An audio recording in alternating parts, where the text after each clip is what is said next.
이 앞 시간에 제가 이런 얘기를 하나 드렸습니다. 그 칠판을 하나 띄울까요?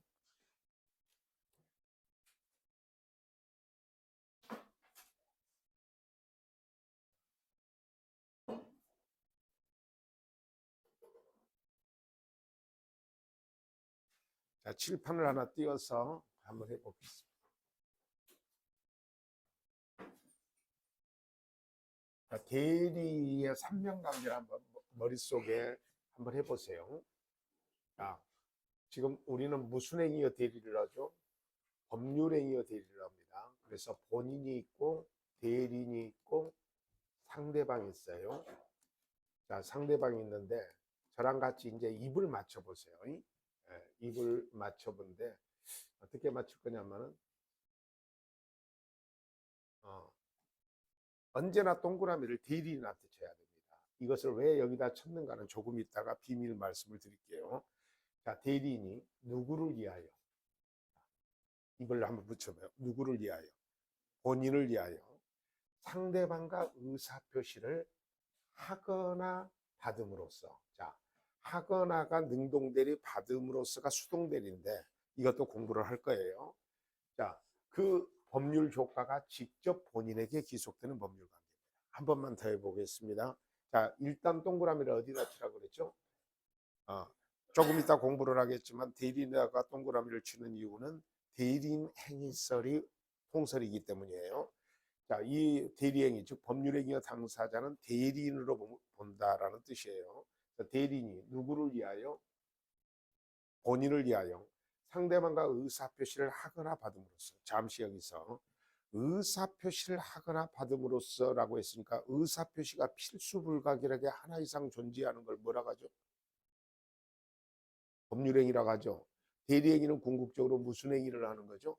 법률행위를 하는 겁니다. 알겠어요? 그래서 대리인이 다시 한번 누구를 위하여 상대방과 의사표시를 하거나 받음으로써 그 효과가 직접 누구에게 기속되는 관계, 본인에게 기속되는 관계. 자, 그럴 때 말입니다. 이 본인과 대리인의 관계를 대리권의 관계라고 그래요. 대리권의 관계. 자, 그리고 대리인과 상대방이 의사표시를 하거나 받는 관계를 대리행위의 관계라고 합니다. 자, 대리행위의 관계고 그 효과가 직접 본인과 상대방 사이에 나타나는 관계를 대리 효과의 관계라고 해요. 자, 여기서 가장 중요한 핵심은 뭘까요? 자, 느낌이 잔잔하게 파도처럼 밀려오실 겁니다. 핵심은 뭐냐? 본인과 대리인 사이에 이 대리권이 있기 때문에 나중에 공부하겠습니다만 대리권은 권리가 아니라 지위 또는 자격이라고 그래요. 이 본인과 대리인 사이에 대리권이라는 것이 있었기 때문에 대리인이 누구를 위하여? 본인을 위하여 상대방과 의사표시를 하거나 받을 수 있었던 관계가 된 거죠. 그 효과가 직접 본인에게 나타나는 관계입니다. 그래서 이 대리권에서 나타나는 여러 형태들을 이제 책을 봐가면서 공부를 할 건데, 자, 대표적으로, 자, 여기 대리권의 법적 성질은 뭐고, 대리권의 발생은 법률의 규정 아니면 당사자의 수권행위로 발생을 합니다.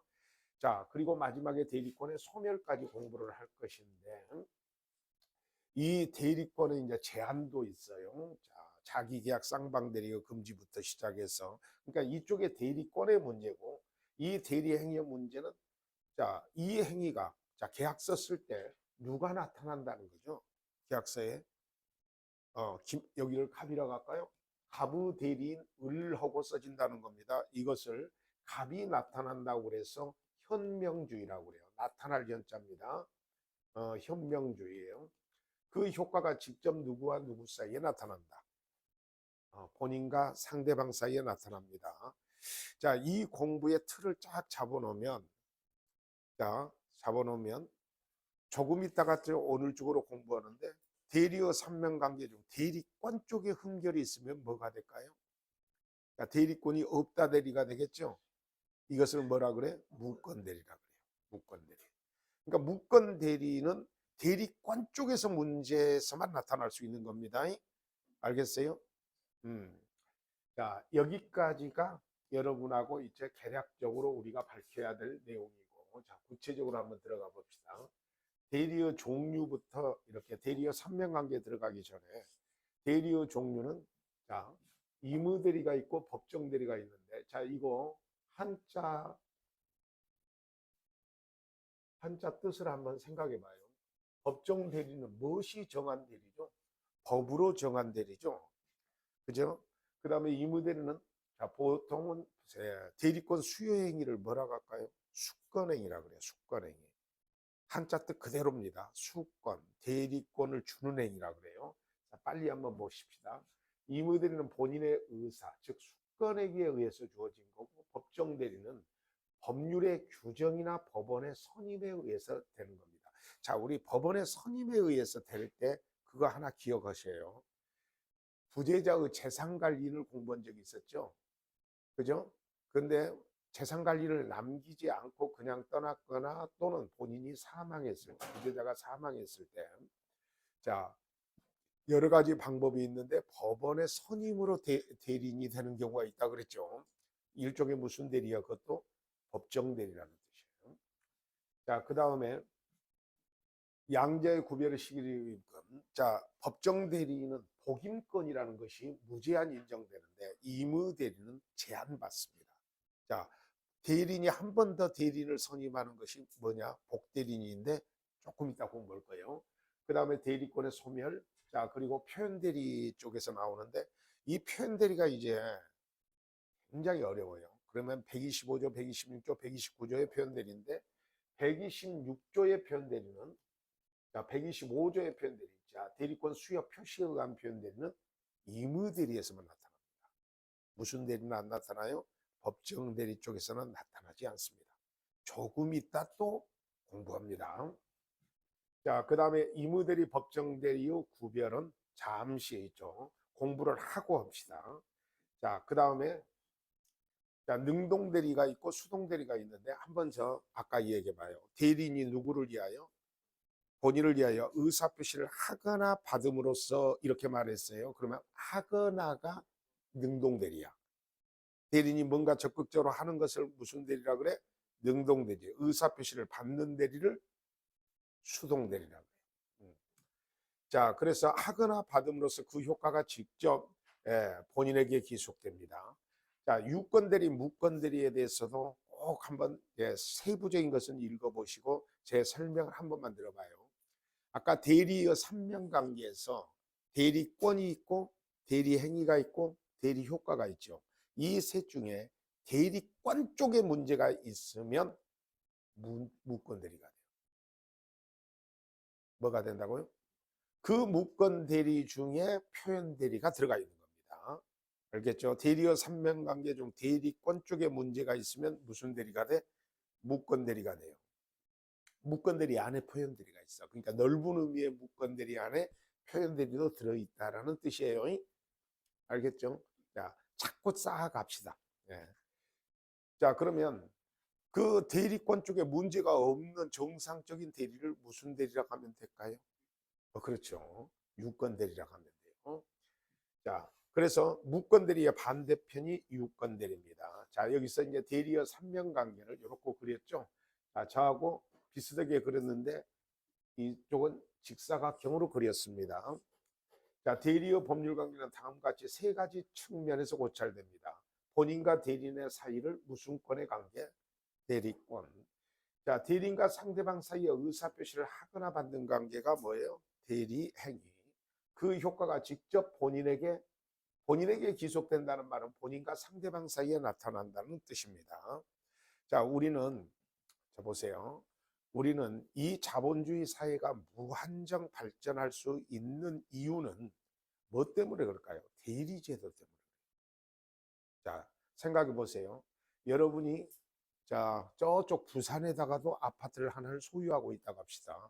그런데 그 아파트에 임대차 기간이 끝나고 새로운 임차인과 계약을 맺으려고 하는데 내가 맨날 쫓아다녀야 돼. 힘들겠어, 안 힘들겠어? 그러면 그 중에서 믿을 만한 중개업자를 대리인으로 선임하면 되잖아. 그럴 때 그 계약서를 쓸 때 그 친구는 누구 이름으로 쓸까요?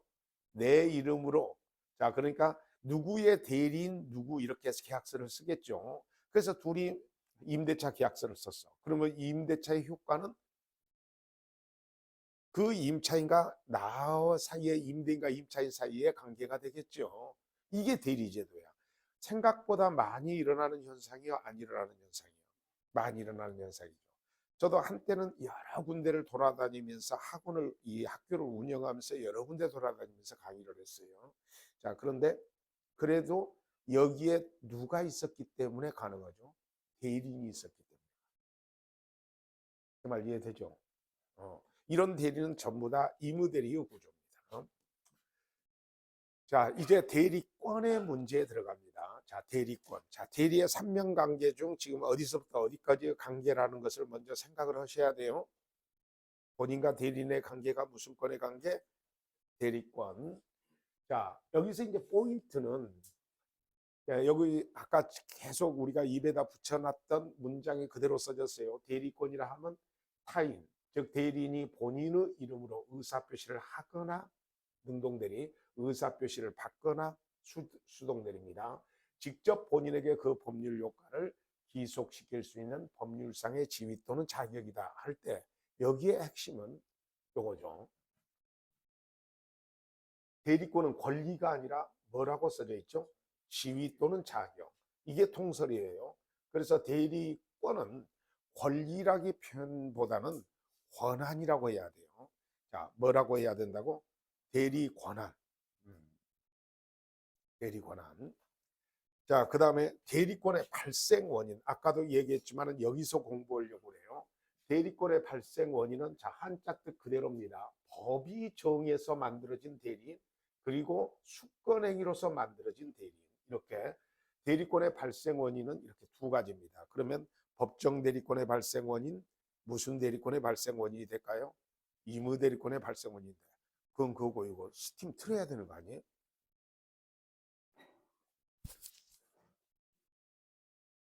틀어야 되겠죠?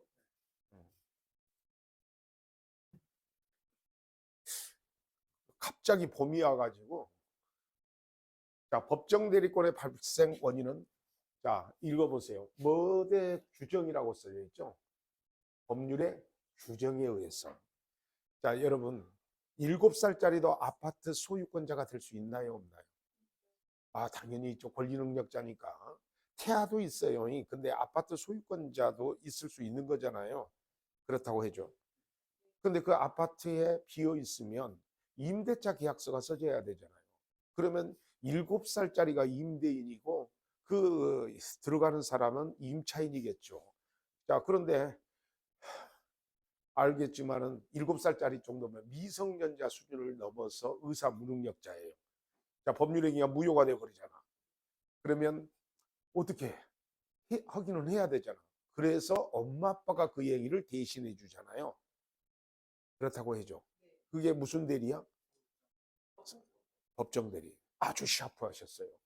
우리 선생님 성은 어떻게 되시죠? 성. 아, 라이프배, 샤프배. 자, 그래서 자, 법률의 규정에 의한 대리인이 되는 경우라고 되어 있습니다. 자, 여러분은 이제 친족 상속법은 시험 범위가 아니니까 그냥 듣기만 하세요. 자, 부부간에는 일상 가사에 대해서 서로 대리권을 가지고 있어요. 자, 무슨 가사에 대해서? 문자 그대로 일상 가사입니다. 부동산 팔아먹는 데 대리권이 있다는 것이 아니라 일상 가사에 대해서만 대리권이 있습니다. 알겠죠? 일종의 이것도 법정 대리예요. 자, 그 다음에 지정권자의 지정에 의해서 대리인이 되는 경우도 있습니다. 여러분, 자, 친권자는 당연히 법정 대리인이고 친권자는 보통 2명이잖아요. 엄마, 아빠, 물론 한부모 가족도 있을 수 있습니다. 자, 근데 친권자가 없으면 그 다음에는 후견인이 되는데 피성년이나 피한정 후견인은 법원에서 선임해 줍니다만은 우리 미성년자에 대해서는 친권자가 없더라도 법원에서 막바로 선임하는 것보다는 엄마 아빠가 지정해 주는 게 더 좋겠죠. 그렇다고 좀 해줘. 할아버지 할머니라든지 참고적으로 할아버지 할머니 두 사람이 후견이 되는 게 아니야. 둘 중에 한 사람만 되는 겁니다. 후견이는 한 명이야. 2명 아니야. 아니면 삼촌한테 맡길 수도 있는 거죠. 그렇다고 좀 해주라. 그러면 지정 후견인. 지정 후견인도 없으면 이제 법원에서 선임해 줍니다. 자, 이런 것도 법정 대리예요. 그 다음에 3번 한번 기억 상실증 환자의 고통을 나눠가잖아요. 법원이 선임하는 자가 대리인이 되는 경우로서 부재자의 재산관리인이라는 것을 공부하신 적이 있어. 자, 제 스텝을 봐봐요. 생활의 근거지가 되는 곳이 주소. 그 주소지를 떠나서 당분간 돌아올 가망성이 없음으로 인하여 종래의 주소지를 중심으로 재산이 관리되지 못하고 방치되어 있는 상태가 뭐예요? 부재자죠. 자, 그럴 때 종래의 주소지를 떠나면서 대리인을 선임해 놓고 떠나면 아무 문제가 없어요. 근데 선임하지 않고 떠나면 어떻게 될까요? 그 종래의 주소지를 중심으로 하는 재산이 관리되지 못하고 방치되어 있는 상태가 되겠어, 안 되겠어? 그죠? 자, 그럴 때, 자, 이 재산을 관리하는 법원의 방법으로 보통은 재산관리인을 선임한다고 그랬어요. 기억합니까? 그때 이 재산관리는 일종의 뭐예요? 법정대리입니다. 기억하시죠? 그죠? 옆 사람한테 얘기 좀. 기억나시냐고. 자, 그래요. 자, 그 다음에 이제 제가 이제 상속재산관리인이나 유언집행자나 선임후견인은 우리들의 시험법이 밖에 있는 지문들이라 설명은 않겠습니다. 자, 그 다음에 이제 임의대리권의 발생 원인은 본인의 무슨 행위, 수권행위, 한자 뜻 그대로 한번 봐요. 이 숫자가 무슨 숫자죠? 받을 숫자예요, 줄 숫자예요? 줄 숫자죠. 그래서 권한을 주는 행위, 본인이 이렇게 권한을 준다라는 뜻입니다. 자, 보통은 이제 이임장을 통해서 이렇게 주는 건데 이임장이 있다고 대리권이 꼭 수여된 것도 아니고 불요식행위가 원칙이니까요. 보십니다. 임의대리란 본인의 의사에 의해서 대리인이 되는 경우를 의미합니다. 여기서 본인이 자신의 의사에 의하여 대리인에게 대리권을 수여하는 행위를 무슨 행위라고 한다고? 수권행위. 수권행위의 법적 성질은, 자, 수권행위의 법적 성질은 여기가 조금 여러분 상식이 잘 안 돼요. 상대방이 있는 단독행위라고 보는 것이 통설입니다. 여기에 계약으로 보는 뭐 김용환 교수나 이런 사람들이 있는데, 자, 단독행위로 본다는 거예요. 자, 상대방이 있는 단독행위. 그러니까 본인의 승낙이나 이런 것과 상관없이 일방적으로 주어지는. 그래서 따라서 대리인의 동의나 승낙을 요하지 않고 대리권의 수여 행위는, 자, 본인의 무슨 행위로 본다는 거죠? 단독행위로 봅니다. 자, 저를 좀 봐주세요. 슬쩍 왜 단독행위로 보냐? 자, 일부 교수들은 이걸 뭘로 보는 학자들도 있다 그랬죠? 계약으로 보는 학자들도 있는데 단독행위로 보는 것이 통설인 이유, 이것은 거래의 안전을 위해서 그래요. 대리 제도가 인정되는 것이 거래의 안전이거든요. 자, 그럴 때 계약으로 보면 어떤 문제가 생기냐면 대리권 수여 행위를 했어요. 그러면 이걸 청약이겠죠. 그런데 상대방이, 즉 대리인이라고 될 수 있는 이자가 거절해 버리잖아요. 그러면 계약이 불성립돼서 대리권이 안 주어진 것이 돼요. 그런데 나중에 상대방과 법률 행위를 할 수도 있겠죠. 그렇잖아요. 그러면 무권 대리가 돼요.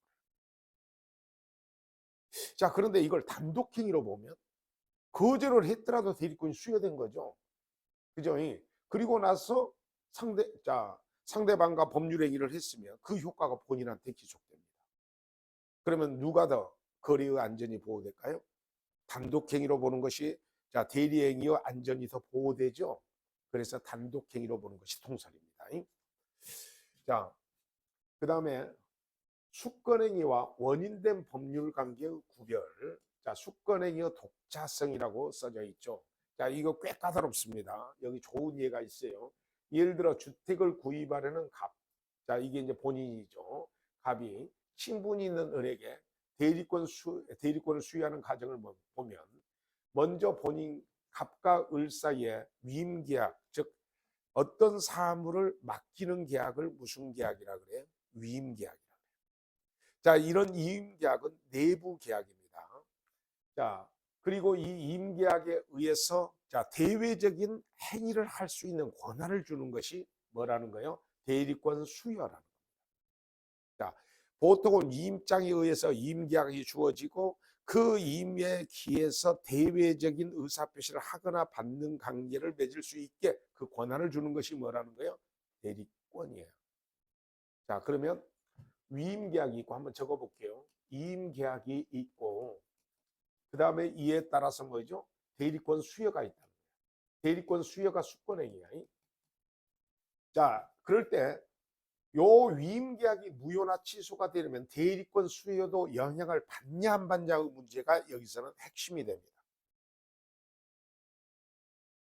자, 여기서 대리권을 수여하기 전 단계인 이임계약을 자, 원인된 법률관계라고 부릅니다. 이러한 원인된 법률관계는 자, 대표적으로 이임계약이 있고 제가 이제 여기에 학교를 운영하면서 여러 군데 강의를 한 적이 있었다고 그랬죠. 그러면 여기를 누구한테 맡겨? 그렇겠죠. 부원장한테 맡겨. 그러면 이건 뭐죠? 고용계약에 의해서 기본계약이 이루어지는 겁니다. 자, 그러면 이게 원인된 법률관계나 이임계약이나 고용계약이 됩니다. 통상의 경우라면 원인된 법률행위와 수권행위가 일체로서 행해지지만 개념상 아주 중요한 말이에요. 원인된 법률행위와 수권행위는 같은 의미가 아니고 구별돼야 된다.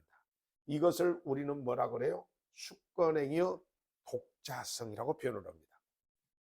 알겠어요? 자, 그러면 원인된 법률관계가 없는데도 수권행위만 주어질 수 있을까요? 없을까요? 예컨대 위임계약이나 고용계약 없는데도 친구, 잘하는 친구한테 내 아파트 필요하는 건 내 이름으로 좀 하나 사줘 또는 팔아줘 라고 할 수도 있는 거예요? 없는 거예요? 있죠. 그러니까 원인된 법률관계가 꼭 있어야 수권행위가 있는 건 아니라는 겁니다. 그죠? 근데 두 개는 어느 정도 관계가 조금 있습니까? 없습니까? 실제적으로. 있죠. 그 부분은 나중에 또 공부합니다. 자, 대리권 수행의 수권행위는 민법상에 자 읽어보세요. 소리내서. 자, 그런데 우리 거래계에서는 보통 무슨 장을 써주죠? 이임장을 써주잖아요. 그렇다고 해죠. 자, 그러면 이임장이 있어야 대리권이 주어진다면 요식행위죠. 근데 이임장은 있거나 없거나 대리권이 수여될 수도 있고 반대로 이임장은 없어도 대리권이 수여되는 경우도 있지만 이임장이 있어도 대리권이 수여 안 되는 경우도 있을까요? 없을까요? 있다라는 겁니다. 왜냐하면 위임장은 위임계약에 관한 거고 그 위임계약을 받은 수임자가 대외적인 법률행위를 할 수 있는 지위가 바로 뭐죠? 대리권의 문제이기 때문에. 자, 그래서 자, 이렇게 수권행위는 반드시 서면으로 할 필요는 없으며 구두로 할 수도 있다. 명시적, 묵시적. 그리고 수권행위는 재산에 출연하고는 전혀 상관이 없는 뭐죠? 비출연행위입니다. 자, 수권행위와 하자는 본인을 기준으로 결정을 합니다. 자, 그래서 수권행위는 본인은 무슨 능력자야 하므로 행위 능력자야 하므로 본인이 제한 능력자라면 제한 능력을 이유로 수권행위를 취소할 수 있습니다. 이에 비해서 대리행위 하자의 여부는 누구를 기준으로 한다? 대리인을 기준으로 한다. 아까 제가 대리와 삼명관계에서 동그라미를 어디다 쳤어요? 대리인한테 쳤죠. 그러니까 이 법률행위 하자, 대리행위 하자가 있다는 것은 누구를 표준으로 한다는 거야? 대리인을 표준으로 해요. 그러니까 사기, 강박 이런 거 어제 이합 시간에 공부했잖아요. 사기나 강박이나 착오나 이런 거 공부했죠. 이런 건 전부 다 누구를 표준으로 한다는 것? 대리인을 표준으로 한다는 거. 자, 그 다음에 이제 자, 대리권의 범위와 제한에서 대리권의 범위인데 자, 하나씩 자, 대리권은 법정 대리가 있고 무슨 대리가 있다 그랬죠? 예, 그러면 법정 대리권의 범위는 뭘로 정해질까요? 예, 발생이 법률의 규정에 의해서 발생되니까 범위도 어디에 있을까요? 법률의 규정이 있어요. 자, 그러면 임의대리는 무슨 행위에 의해서 주어지죠? 수권행위. 그러니까 수권행위로 예컨대 우리 선생님한테 제가 제 아파트를 팔아달라고 대리권을 수여했을 때 자, 먼저 파는 어떤 행위에 사무위탁을 시킨 거죠. 이걸 이임계약이라고 하잖아. 그죠? 그리고 내 이름으로 대외적으로 계약서를 쓸 수 있는 지위를 준 것이 수권행위, 즉 대리권이잖아요. 그죠? 그랬더니 그 아파트를 안 팔고 있죠. 내가 소유하는 빌딩을 팔아버렸어. 그러면 써 못 써? 못 써. 팔으라 했더니 또 사버렸어. 그러면 써 못 써? 못 쓰죠. 그러니까 결론적으로 이 범위는 어디에서 정해지죠? 대리권을 수여할 수 있는 그 범위 내에서만 행위를 하는 것이 원칙입니다. 끄떡끄떡. 자, 빨리 읽어봅니다. 법정 대리권의 범위. 법정 대리권의 범위는 일반적으로 법률의 규정에 의해서 정해집니다. 예를 들면 친권자 또는 후견인은 제한 능력자의 재산상의 법률행위에 관하여 대리할 권한을 갖습니다. 자, 보통은 자 피성년 후견이나 미성년자는 동의권도 있고 대리권도 있고 취소권도 있었죠. 우리 그런 거 공부해갖고 즐긴 적 있었어 없었어? 있었죠. 자 물론 피성년 후견인은 뭐예요? 피성년 후견인은 자 무엇을 뭐요? 동의권은 없었어요. 동의를 해도 취소할 수 있는 법률행위가 되니까. 자 부대자의 재산관리나 상속재산관리는 원칙적으로 관리행위, 즉 보존행위, 이용 계량위를 할 권한을 갖습니다. 자 대리 권한이 불분명할 때는 보존행위는 무제한할 수 있고 이용 계량위는 대리의 목적인 물건이나 권리의 성질이 변하지 않는 범위 내에서만 가능한 거예요. 조금 있다가 강조를 또 드립니다. 자 법률의 규정이 없는 한 법정 대리권의 범위를 당사자의 의사에 따라 확장 또는 제한하는 것은 허용되지 않습니다. 자 대리권의 범위가 뭘로 정해져 있기 때문에 법률의 규정으로 정해졌기 때문에 당사자의 의사로 제한될 수 없다는 겁니다. 자, 의무대리권의 범위는 본인은 뭐에 의해서 주어지니까 수권행위에 의해서 주어지므로 의무대리권의 범위는 자 줄을 한번 쳐볼까요? 수권행위에 뭐에 의해서 정해진다는 거. 수권행위의 해석에 의해서 정해집니다. 자, 그 다음에 대리권의 범위를 정한 경우 해가지고 막 판례가 있는데 꼭 읽어보세요. 자, 대리권의 범위를 안 정하고 대리권만 주어지는 경우입니다. 자, 이것에 대한 구체적인 사례는 보통은요, 위임계약에 의해서 대리권을 주어지는 것은요, 대리권의 범위가 좀 명확히 주어지는 경우가 많아요. 알겠죠? 대표적으로 소송대리 같은 경우도 1심 소송만 이렇게 맡기잖아요. 다시 항소심을 하려면 다시 또 맡겨야 되잖아요. 그러니까 범위가 이렇게 정해지는 게 많아. 그런데 기본 행위가 고용계약일 때는, 자 무슨 계약일 때는, 자 예컨대 제가 우리 부원장을 채용해서 고용할 수도 있죠. 그죠? 그럴 때 이 고용계약을 체결할 때는 대리권의 범위가 불분명한 경우가 있어요. 자 기본 행위, 원인 행위는 고용계약인데, 자 분명히 내 이름으로 나왔을 때 대외적인 법률 행위를 하는 경우도 있겠죠. 출판사와 출판 계약을 한다든지 그럴 수도 있는 거잖아요. 그렇다고 해줄러. 자, 그렇죠? 그렇죠? 자, 그럴 때는 대리권의 범위가 불분명해요. 그러면 입에다 한번 묻혀볼까요? 자, 법조문 읽기 전에 우리 이봐요. 보존행위는 어떻게 할 수 있다? 무제한할 수 있어요. 이용 계량행위는 대리의 목적인 물건이나 권리의 성질이 변하지 않는 범위 내에서 가능합니다.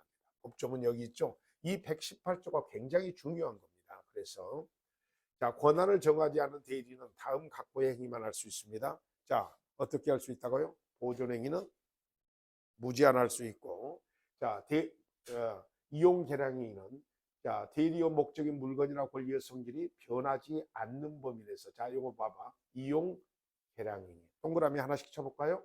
이용 계량행위를 할 수 있습니다. 이해하셨어요? 자, 한 번만 더 해봐요. 보존행위는 어떻게 할 수 있고요? 지금 대리권의 범위가 불분명해요. 그럴 때는 뭐예요? 보존행위는 제한 없이 할 수 있고, 이용 계량행위는 대리의 목적인 물건이나 권리의 성질이 변하지 않는 범위 내에서 가능하다 그랬습니다. 처분행위는 할 수가 없습니다. 무슨 행위는 할 수 없다고요?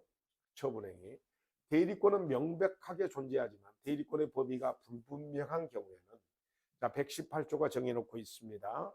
자 118조에 의하면 권한을 정하지 않은 대리인은 관리행위만 할 수 있고 처분행위를 할 수 없다.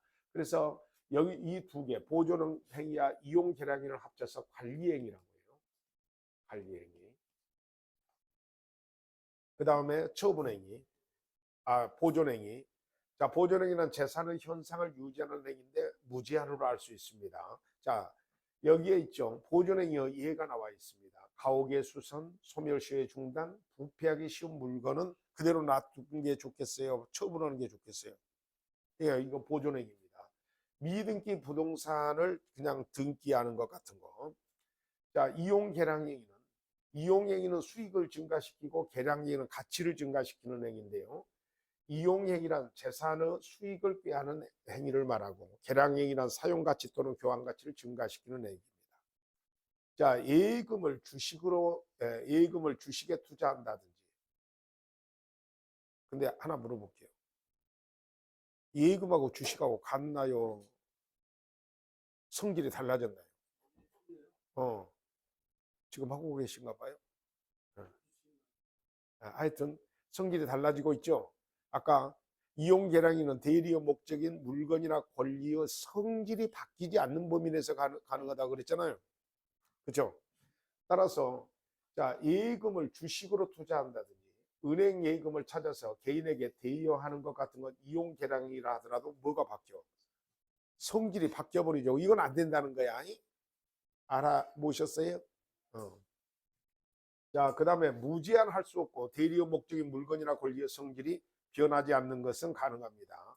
자, 대표적으로 물건을 임대하거나 금전을 이자로 대여하는 거나 무이자 소비대차를 이자 소비대차로 하는 것은 똑같이 돈 빌려주는 소비대차 범위 내에서 하는 거죠. 근데 좀 더 이익을 보고 있어요? 손해를 보고 있어요? 이익을 보고 있죠. 이것은 권리의 성질이 안 바뀌어요. 그러니까 사용대차를 임대차로 바꿨거나, 알겠습니까? 자, 무이자 소비대차를 이자부 소비대차로 바꾸는 것 같은 것은 가능하다는 뜻이요. 이해하셨죠? 자, 그 다음에 매매, 교환, 채무의 면제, 저당권의 설정 등 처분행위는 할 수 없습니다. 성질이 변하는 이용 계량행위나 처분행위를 하는 경우에는, 자, 만약에 이렇게 해서, 자, 성질이 바뀌는 행위, 이런 것은 대리권이 없는 행위죠. 그래서 무슨 대리가 돼요? 무권 대리가 됩니다. 본인이 추인하면 처음부터 유효해져요. 추인하지 않으면 그냥 무권 대리입니다.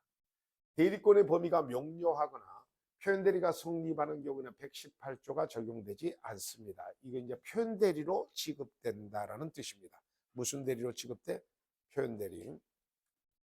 자, 그 다음에 이제 대리권의 제한. 요거 한번 읽어보세요. 무슨 계약과 무슨 계약이 금지된다. 자기 계약과 쌍방대리가 금지되죠. 자, 제가 제 스텝을 받고 한번 설명을 해볼게요. 자, 제가 미성년자의 재산을 관리하고 있는 후견인입니다. 삼촌이라고 할까요? 아버지 엄마는 없고, 그래서 이제 재산을 관리하는데, 그 미성년자 소유의 재산을 팔겠다는 의사표시는 누가 해야 되죠? 미성년자는 정확하게 못 오니까 후견인 내가 의사표시를 대리해야 되겠죠. 그리고 그 부동산을 내가 다시 사요. 매수인으로서. 그러니까 한쪽은 뭐죠? 한쪽은 대리인으로서 의사를 표시하고 반대쪽에서 자기가 그걸 매수한다니까. 그러면 싸게 매수할 가능성도 있습니까? 없습니까? 있죠. 이게 자기계약이에요. 쌍방대리는 뭐냐면 이쪽에 본인으로서 대리인으로 하고 이쪽 본인으로 해서 대리를 합니다. 그래서 혼자, 자, 매도인과 매수인은 혼자 다 대리해서 이 상황에서 끝내버려요. 그러면 이게 무슨 대리가 되죠? 쌍방대리가 됩니다. 쌍방대리는 소송대리에서도 절대적으로 금지되는 겁니다. 자, 봐봐. 원고도 나한테 소송임을 맡겼는데 피고도 나한테 소송임을 맡겼어. 그럼 누구와 이게도 상관없잖아, 나는. 그렇다고 해줘. 그죠? 이런 것들은 안 된다라는 뜻입니다. 이해하셨죠? 자, 입에다 다시 붙일까요? 자기계약과 쌍방대리는 뭐 된다? 금지됩니다. 원칙이 금지돼요. 자기계약. 자기계약이란 대리인이 본인을 대리하고 다른 한편으로 자기 자신이 상대방이 되어 계약을 맺는 것을 말합니다. 자, 가부대리는 갑소유의 부동산을 자기가 상대방이 돼서 매매 계약을 자기 혼자 체결하는 겁니다. 이해하셨어요? 쌍방대리입니다. 쌍방대리란 동일인이 하나의 법률행위에 관하여 당사자 쌍방의 대리인이 되어 대리행위를 하는 것입니다. 가부대리인 을이 갑소유의 부동산을 병대리인 을과 매매 계약을 체결하는 거예요. 그러니까 양쪽 다 무엇을 하는 거죠? 대리가 되는 겁니다. 이게 무슨 대리? 쌍방대리. 원칙, 자기계약과 쌍방대리는 원칙적으로 금지됩니다. 금지하는 이유는 본인과 대리인 사이에 무슨 충돌이 일어날 것이다. 이해 충돌이 일어나 또는 본인 간의 이해 충돌을 막기 위해서 그렇습니다. 자, 그러면 자기계약과 쌍방대리가 절대적으로 금지되냐라고 물어봐 주세요.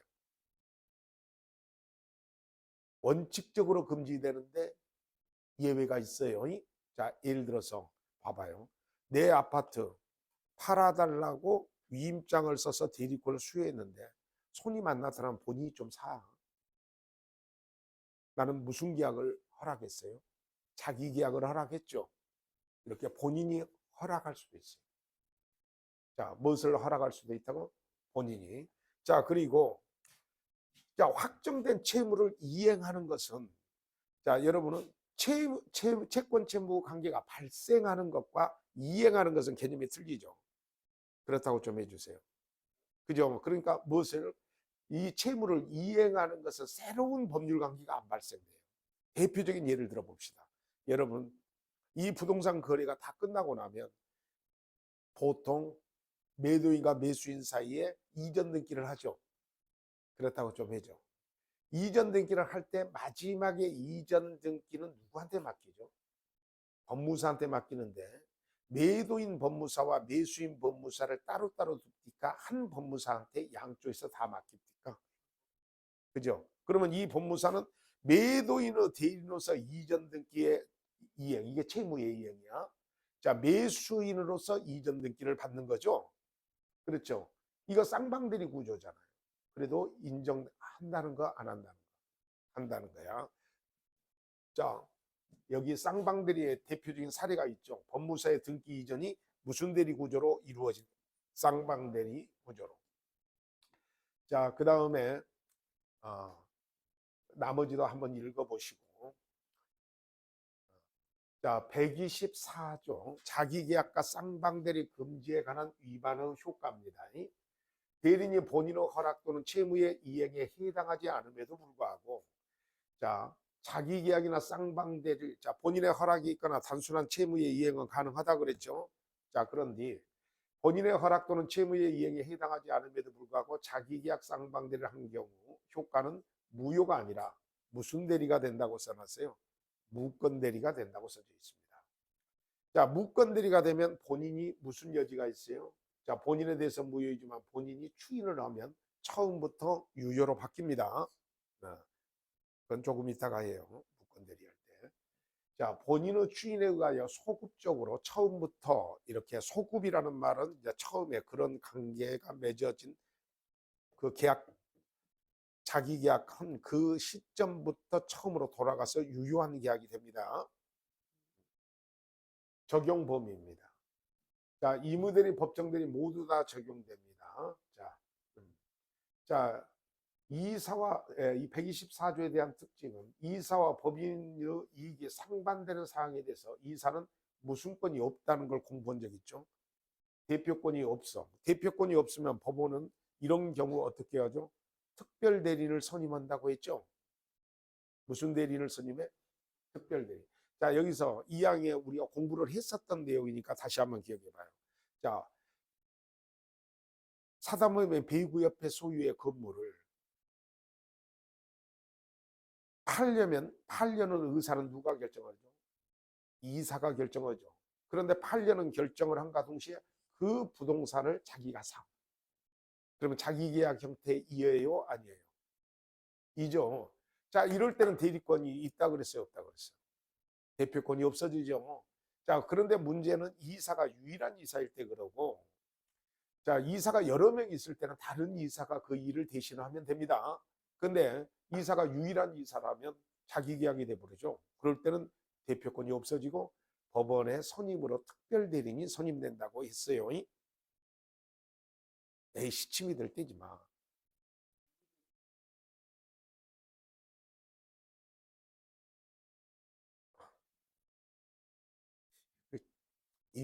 그 대리인이 대표가 복대리인을 선임하는 것이고 일종의 이무대리인데 그쪽 동네하고는 좀 틀려요, 이건. 어. 자, 친권자와 그 자 사이에, 친권에 따르는 수인의 자 사이에 이해가 충돌될 경우 친권자나 법원에 그 자 또는 수인의 자의 각자의 특별 대리인을 선임을 해줘야 됩니다. 여러분, 이런 경우도 있죠. 자식 두 사람의 미성년자인데 미성년자와 미성년자 사이에 거래가 될 수도 있으면 그 법정 대리인이, 친권자인 법정 대리인이 대리권을 갖게 되잖아요. 이때도 대리권이 제한됩니다. 알겠습니까? 자, 그래서 특별 대리인이 선임됩니다. 자, 그 다음에 이제 이 공동 대리도 꼭 이해를 해 주셔야 돼요. 자, 대리는 수인이 있어도, 입에다 한번 붙여볼래요? 대리는 수인이 있어도 무슨 대리가 원칙이다? 각자 대리가 원칙입니다. 자, 뭐라고 그랬어요? 자, 그리고 법인에서도 이사가 수명이 있을 때 내부는 다수결로 정하지만은, 자, 대표는 어떻게 한다 그랬죠? 각자 대표가 원칙이라고 공부를 하셨죠? 그렇다고 좀 해줘. 여기도 똑같습니다. 자, 대리는 수인이 있을 때 각자 본인을 대리한다. 자, 무슨 대리가 원칙이요? 자, 아예 적어놓어요. 각자 대리가 원칙입니다. 자, 그런데 본인은 수권행위 등등으로 각자 하지 말아라, 공동으로 하라 그러면 각자가 편해요, 공동이 편해요? 제발 공동이 편하다고 하지 마세요. 각자가 편합니다. 응? 뭐가 편하다고요? 근데 너 두 명이 같이 꼭 들어가라, 계약서 들어갈 때. 이런 식으로 공동으로 써놓으면요, 확실히 대리권 행사가 제한될까요, 안 될까요? 제한되죠. 그래서 그러나 법률 또는 수권행위에 따른 다른 수권행위에 다른 정한 바가 있는 때는 그러하지 않는다. 이것이 이제 대리권의 제한에 들어간다. 이거 큰 제목이 지금 대리권의 제한이야. 알겠습니까? 그래서 공동대리 규정은 대리권의 제한이 된다는 사실 유념하셔야 됩니다. 자, 그래서 공동대리나 본인에게 여러 명의 대리인이 존재하는 경우 수인의 대리인이 공동하여야만 대리할 수 있는 경우를 말합니다. 여기서 공동이란 행위의 공동을 의미하는 것이 아니고 의사결정의 공동을 말합니다. 자, 그 다음에 대리인은 수인의 경우 원칙적으로 무슨 대리가 원칙이라고요? 예외적으로 법률에 규정이 있거나 본인의 수권행위가 있을 때 공동대리가 됩니다. 자, 대리권 쪽에 뭔가 흠결이 있으면 뭐가 되죠? 자, 아까 제가 대리권이 있고 대리행위가 있고 대리효과가 있는데 대리권 쪽에 문제가 있으면 무권대리가 된다 그랬죠. 역시 지금 우리 대리권 쪽을 공부하고 있어요. 그래서 법률의 규정이나 본인의 수권행위에 의해서 공동대리를 하여야 함에도 불구하고 각자 대리를 하는 경우는, 자, 무슨 대리가 된다고 써놨어요. 따라서 나중에 본인이 추인하면 유효하고 만약에 추인을 하지 않으면 그냥 무권대리로 끝납니다. 자, 119조의 적용 범위는 의사표시를 하는 대리, 자, 능동대리가 되고 수동대리는 규정이 적용되지 않아요. 자, 의사표시를, 본인을 위해서 의사표시를 받는 대리가 뭐라 그랬죠? 수동대리. 그런데 봐봐, 공동대리 규정이 있다 하더라도 야, 둘이 모여 해가지고 의사표시를 받게 해줘야 될까요? 그러면 상대방 입장에서는 너무 불편하죠. 예컨대 친권의 행사가 대표적으로 공동대리예요, 엄마 아빠가. 근데 상대방이 그 친권자한테 의사표시를 할 때, 그러면 이제 본인을 위해서 의사표시를 받는 대리가 이제 친권자가 되는 거잖아요. 엄마 아빠 손잡고 있어봐, 내가 거기에 해지기야 그렇게. 논리가 안 맞잖아. 그래서 수동대리는 공동대리 규정이 있어도 무슨 대리가 된다는 거예요? 각자 대리. 알겠습니까? 능동대리는 어떻게 해야 돼요? 공동으로 해야 됩니다. 자, 대표적인 대리권의 공동대리 규정의 대표적인 것은 친권 행사는 부모 공동으로 해야 돼요. 어떻게 해야 된다고요? 부모 공동. 자, 대리권의 남용입니다. 자, 이건 좀 복잡한 내용이에요. 자, 대리권을 이렇게 남용하면 어떻게 될까? 대리권의 남용이란 대리인이 외형적 형식적으로 대리권의 범위 내에서 대리행위를 했어. 그 행위가 실질적으로 오직 자신 또는 제3자의 이익을 꾀할 목적으로 행해지는 경우, 이처럼 대리권이 남용되는 경우 그 법률 효과가 본인에게 기속되는가 하는 문제가 대리권의 남용입니다. 예, 책의 예를 들고 제가 또 다른 예도 하나 들어드릴게요. 예를 들면 주택의 소유자 갑이 자신 소유의 주택을 담보로 하여 대출받을 수 있는 대리권, 이것을 을에게 수여했는데 대리인 을이 은행 갑의 소유의 주택에 담보를 제공해서 대출받은 후 그 대출금을 누구한테 갖다 줘야 돼요? 본인한테 갖다 줘야죠. 그런데 그 대출금을 가지고 본인에게 지급하지 않고 대리인이 그 대출금을 횡령한 경우, 횡령한 경우 본인이 대리인의 행위에 대해서 책임을 지는가 문제다. 자, 그러면 결론적으로 은행하고 본인하고 관계에서 자, 소위 금전 소비대차 계약이 체결된 거냐 이겁니다. 만약에 금전 소비대차 계약이 체결된 것이라면 자, 갑은 은행 병한테 돈을 갚아야 되고, 소비대차 계약이 체결 안 된 것이다라고 하면 대리권의 남용으로 그 돈을 갚을 사람은 너죠? 갑이 아니라 횡령한 을이 되겠죠. 제발 이해가 되시죠? 하나 더 해봅시다. 이건 아주 이게 딱 범죄죠. 하나. 내가 우리 부원장을 맡겨놓고 또 다른 데다 학원도 하고 그래가지고 막 그냥 열심히 뛰고 있어요. 근데 그 부원장이 무슨 출판 계약 같은 것을 체결해서 책을 매입한 다음 내 이름으로 매입했겠죠. 그죠? 그걸 팔아서 그 돈을 착복했어요. 그러면 나는 책값을 서점에다가 갚아야 되냐 안 갚아야 되냐 문제가 대리권의 남용의 문제. 이해하셨어요? 딱 봐도 여러분 갚아야 될 것 같아요, 안 갚아야 될까요? 아까 은행에다가 갚아야 되냐, 책값을 출판사에다가 갚아야 되냐, 내가. 그렇죠, 그렇죠. 자, 그래서 이게 근데 이제 그 출판사하고 짜고 있으면 어떨까요? 어? 자, 그것을 우리 직관력이라 그래. 그런 것들을 직관해서 이렇게 하는 것을 우리는 리갈 마인드라고 합니다. 원칙. 대리인이 대리인을 할 때 본인의 이름을 현명하였으므로, 자, 본인의 이름이 나타났다는 뜻입니다.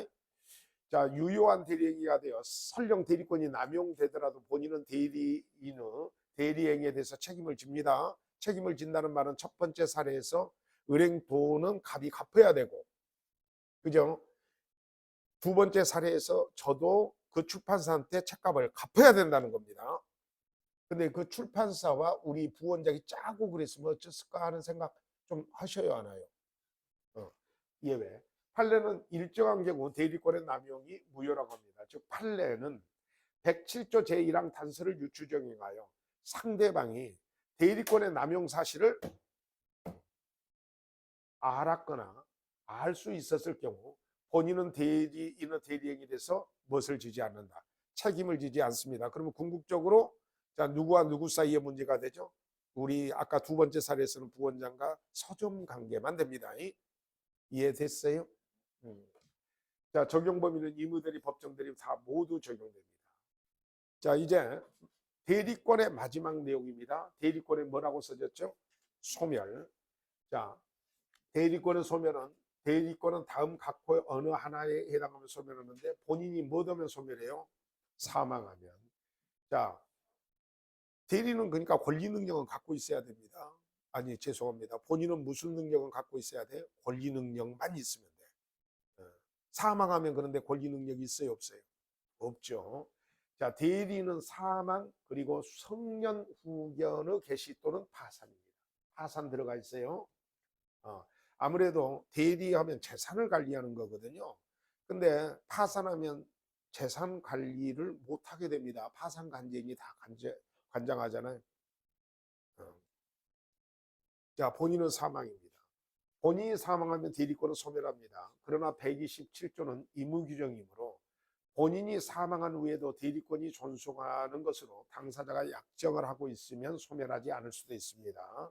다만 본인의 사망으로 이임관계는 종료하지만 급박한 사정이 있으면 이임인의 상속인 등이 그 사무를 처리할 수 있을 때까지 수임인이 그 사무의 처리를 계속해야 하므로 이러한 경우라면 임의 대리권은 존속할 수 있습니다.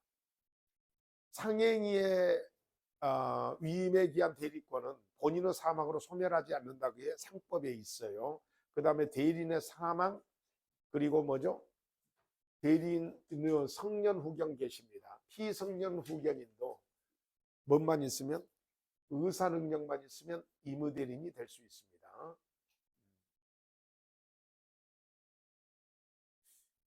하나 물어볼게요. 피한정 후견인은 여기 안 써졌죠. 그리고 미성년자도 안 써졌죠. 그 이유는 뭘까요? 대리인은 무슨 능력자임을 요하지 않는다. 이게 공부한 적이 있어요. 행위 능력자임을 요하지 않습니다. 그래서 미성년자거나, 왜냐하면 모든 효과가 본인에게 기속되기 때문에, 자, 그 본인이 누구한테? 미성년자한테 대리권을 수여했잖아. 그렇다고 해줘, 얼른.